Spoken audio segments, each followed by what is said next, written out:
Bonjour Alain Juppé. Bonsoir, merci Bonsoir, de m'inviter chez vous. Bienvenue à Rennes. Vous êtes ici à Rennes donc effectivement pour nous présenter ce livre qui est sorti tout récemment, publié chez Talandier, Montchirac, une amitié singulière. On va en reparler dans un instant, mais avant une question. Nous sommes étudiants à Sciences Po, Rennes. Vous étiez également Sciences Piste. Quel souvenir vous gardez de vos études à Sciences Po, Alain Juppé ? J'avais commencé par faire des études littéraires. Donc, j'ai passé une agrégation de lettres classiques à l'École normale supérieure. Et pour moi, Sciences Po, c'était la découverte de matières que je ne connaissais absolument pas, en particulier l'économie. Et donc, je me souviens des cours. Je n'ai pas eu des cours de Raymond Barre, parce qu'il avait abandonné son cours à Sciences Po, mais j'ai eu en revanche Jean-Claude Casanova. Et donc, c'était un peu la découverte qui m'a changé de Platon et de Cicéron. Alors, on va parler de ce livre, évidemment. D'abord, une question. Pourquoi vouloir écrire à Jacques Chirac aujourd'hui ? Qu'est-ce qui vous a motivé, en tout cas, dans l'écriture de ce livre ? Parce que j'ai partagé la très forte émotion que les Français, un peu plus que les Français, les Françaises, mais aussi beaucoup d'hommes et de femmes à travers la planète ont ressenti au moment de sa mort. J'ai eu l'occasion, évidemment, de le côtoyer de très près pendant des années, mais je ne lui avais peut-être pas dit tout ce que j'avais envie de lui dire, tout ce que j'avais sur le cœur, parce que quand on est dans l'action, on n'a pas toujours le temps d'échanges très prolongés. Voilà. Alors j'ai pris la forme d'une lettre que je lui adresse directement. Alors vous dites justement en introduction, je vous cite, c'est à la page 13 justement, vous commencez ce livre en disant « Pourquoi ai-je envie aujourd'hui d'écrire à Jacques Chirac ? Nous avons eu tant d'occasions de nous parler, ne lui ai-je pas déjà tout dit ?» Est-ce que justement il y a des choses que vous ne lui avez pas dit, ou en tout cas que vous voulez lui dire ici dans ce livre ? Sans doute, parce que comme je vous l'ai dit, nous étions la plupart du temps, notamment quand j'étais au gouvernement, quand il était lui-même au gouvernement, dans l'action et pas dans la confidence. Et puis nous avions l'un et l'autre une certaine forme de retenue et de pudeur. Donc je n'ai jamais été dans son cercle intime, dans son cercle de famille. J'étais dans son cercle politique rapproché, avec une amitié qui était un peu plus que politique, mais voilà, il y a des choses qu'on ne se disait pas et que j'ai essayé de dire, notamment tout ce que j'ai retenu de son passage dans la vie politique et des messages qu'il nous adresse encore aujourd'hui. Alors justement, vous l'évoquez dans le livre, est-ce que vous pensez que Jacques Chirac, donc vous avez effectivement grandi avec lui politiquement tout au long de votre carrière, est-ce que vous pensez qu'il vous a un peu fait gravir trop vite justement ces marches du pouvoir ? Non, je pense pas. Selon le bon rythme, parce que voilà, j'ai franchi toutes les étapes, celle de l'élection, d'abord dans les Landes où je n'ai pas réussi parce que c'était une terre très à gauche, ensuite à Paris où j'ai fait mes classes et je garde un souvenir tout à fait magnifique des fonctions que j'ai exercées dans le 18e arrondissement de Paris, mes classes aussi dans le parti. J'ai commencé comme simple militant, pas tout à fait. J'étais déjà délégué national aux études et puis après j'étais secrétaire général et puis après président. Vous voyez que c'est un long parcours, donc j'ai l'impression quand même que ça a mis du temps. Alors, on reste sur ce livre. Vous avez une réflexion également qui est intéressante pour nous à Sciences Po, mais aussi pour tous les lecteurs, sur l'Europe, en disant effectivement qu'après avoir évoqué l'échec du plan Fouché en 61 et après avoir tenté d'effacer un petit peu les critères de Maastricht, que les Européens de raison, justement, entre guillemets, ont plus fait pendant la crise que les Européens de passion. Qu'est-ce que vous vouliez dire par là ? On dit souvent que les gaullistes ne sont pas de vrais Européens. Je ne suis pas d'accord avec cette analyse des choses ou cette présentation des choses. Et notamment, j'évoque toujours 58. 58, De Gaulle revient au pouvoir. Le traité de Rome est encore un simple, je ne dirais pas chiffon de papier, mais enfin un simple document qui n'est pas entré en vigueur. Et à l'époque, il y avait beaucoup de forces économiques en France qui demandaient qu'on attende. Le patronat n'était pas très chaud parce qu'il estimait qu'il n'était pas encore en mesure de soutenir le choc de la concurrence allemande en particulier. De Gaulle a voulu que le traité entre en vigueur. Il a fait des réformes très profondes en France, le nouveau franc, enfin des réformes économiques vraiment, comme on dit aujourd'hui, systémiques, fondamentales, pour faire en sorte que la France puisse y aller. Et donc je vois là un acte très important en termes européens. Et puis Jacques Chirac, je ne sais pas si on reparlera de l'appel de Cochin, qui ne dit peut-être pas grand-chose à votre génération, je crois, a toujours été aussi engagé pour faire progresser l'Europe. Je cite la date de 92, c'est le référendum sur Maastricht. Il s'agit de créer en particulier la monnaie unique. C'est oui, tout légèrement au-dessus de la majorité, oui, 51%. Et il faut se souvenir qu'une grande partie des responsables de notre parti politique, le RPR à l'époque, pour ne citer que deux d'entre eux, Charles Pasqua et Philippe Séguin, étaient pour le non. au référendum. Et beaucoup de nos militants étaient pour le non. Et beaucoup de nos adhérents étaient pour le non. Et vous étiez là, du coup, pour le oui, alors, justement. Jacques Chirac, Édouard Balladur et moi-même était à l'époque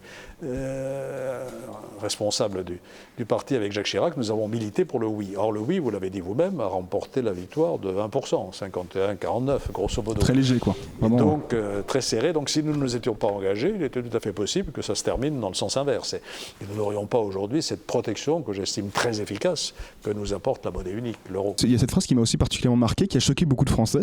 C'était la phrase sur le bruit et l'odeur des familles immigrées lors d'une visite au quartier de la Goutte d'Or à Paris. Et vous écrivez d'ailleurs dans ce livre toujours que vous ne condamniez pas ces propos. Pourquoi? Parce qu'il y a quand même, vous pouvez pas nier qu'il y a une petite forme d'irrespect envers ces familles immigrées en France. Toujours replacer les phrases dans leur contexte. Quel est le contexte? Chirac vient de visiter avec moi la Goutte d'Or. J'ai été élu pendant 12 ans du 18e arrondissement. Et au cœur du 18e arrondissement, il y a un quartier qui s'appelle la Goutte d'Or. Dans ce quartier, il y a à peu près 50 nationalités différentes. J'en connais toutes les rues, la rue Mira, la rue Polonceau, la rue de la Goutte d'Or. Et c'était un quartier très difficile parce que les communautés qui y vivaient avaient des difficultés de cohabitation, si je puis dire. Elles n'avaient pas la même conception du bruit nocturne, par exemple. Certains font la fête dans la rue, pas tout le monde. Donc là, on a l'explication du bruit, c'est ça? Elles n'avaient pas les mêmes conceptions culinaires, ou l'idée de l'odeur. Voilà, c'était une réalité, et se masquer cette réalité, refuser de voir qu'il y a des problèmes, parfois, de cohabitation dans le même quartier entre des gens d'origine différente, c'est faire en sorte que les choses n'avancent pas et ne s'améliorent pas. Quand vous avez fait ce constat, c'est le constat de Jacques Chirac, il y a deux solutions. La première solution, c'est l'exclusion. Ces gens-là n'ont pas la place chez nous. C'est un peu ce que la phrase laisse penser, en tout cas dans les années 90. Ce que pensent parfois les Français, c'est absolument pas ce que nous pensions et ce que nous avons fait. L'autre solution, c'est de travailler pour améliorer les conditions de vie dans le quartier. Et à cette époque-là, j'ai lancé, avec l'appui de Jacques Chirac et du gouvernement, alors que c'était un gouvernement socialiste, on a lancé un grand plan de rénovation de la Goutte d'Or, avec amélioration de l'habitat, construction d'équipements, crèches et écoles, amélioration des espaces verts, des espaces publics. Donc on a essayé de transformer le quartier. Beaucoup d'anciens premiers ministres l'ont affirmé. Le Premier ministre, c'est le poste le plus difficile de la République. Vous êtes offert un petit peu à tous les coups, le bouclier du président en prise directe avec tous les rouages de l'État. C'est une fonction sacrificielle dont la durée de vie en moyenne de 2 ans et demi. Mais pour autant, personne ne l'a refusé. Vous n'en faites pas l'exception. Pourquoi? Vous le dites dans votre livre.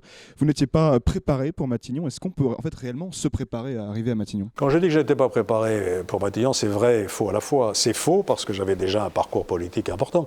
J'avais été ministre du budget, j'avais été ministre des Affaires étrangères, j'avais été chef de parti. Donc forcément pied dans, bien sûr. Je connaissais la boutique, si je puis dire. Alors c'est vrai que je n'avais pas préparé, par exemple, mon discours d'investiture, parce qu'à l'époque, j'étais ministre des Affaires étrangères et je sillonnais l'Europe dans tous les sens. Alors pourquoi est-ce que personne ne refuse Matignon? C'est vrai que c'est compliqué, c'est vrai qu'on prend tous les coups, c'est vrai qu'on peut être remercié du jour au lendemain. Ce n'est pas le cas du président de la République, qui est davantage protégé. Sur la sellette en permanence. Bien sûr, mais c'est passionnant, parce que pourquoi est-ce qu'on fait de la politique? Pour agir, pour prendre des décisions, pour essayer de changer les choses, pour essayer de faire des réformes. Et ça, à Matignon, on est aux manettes. Et on a toutes les manettes à disposition. Et c'est pour ça que ce n'est pas un enfer, contrairement à ce qu'une journaliste a écrit. Il y avait un livre, même un reportage justement, L'Enfer de Matignon, c'est ce dont je me suis inspiré. Un livre qui s'appelle L'Enfer de Matignon. Moi, je n'ai pas vécu ça comme un enfer. Je ne dirais pas que j'y étais pleinement heureux, parce que j'y ai pris aussi des coups considérables, mais enfin, j'ai eu le sentiment de travailler pour mon pays. Est-ce que vous vous sentiez un petit peu en état de lévitation? C'est ce qu'on peut lire aussi à Matignon.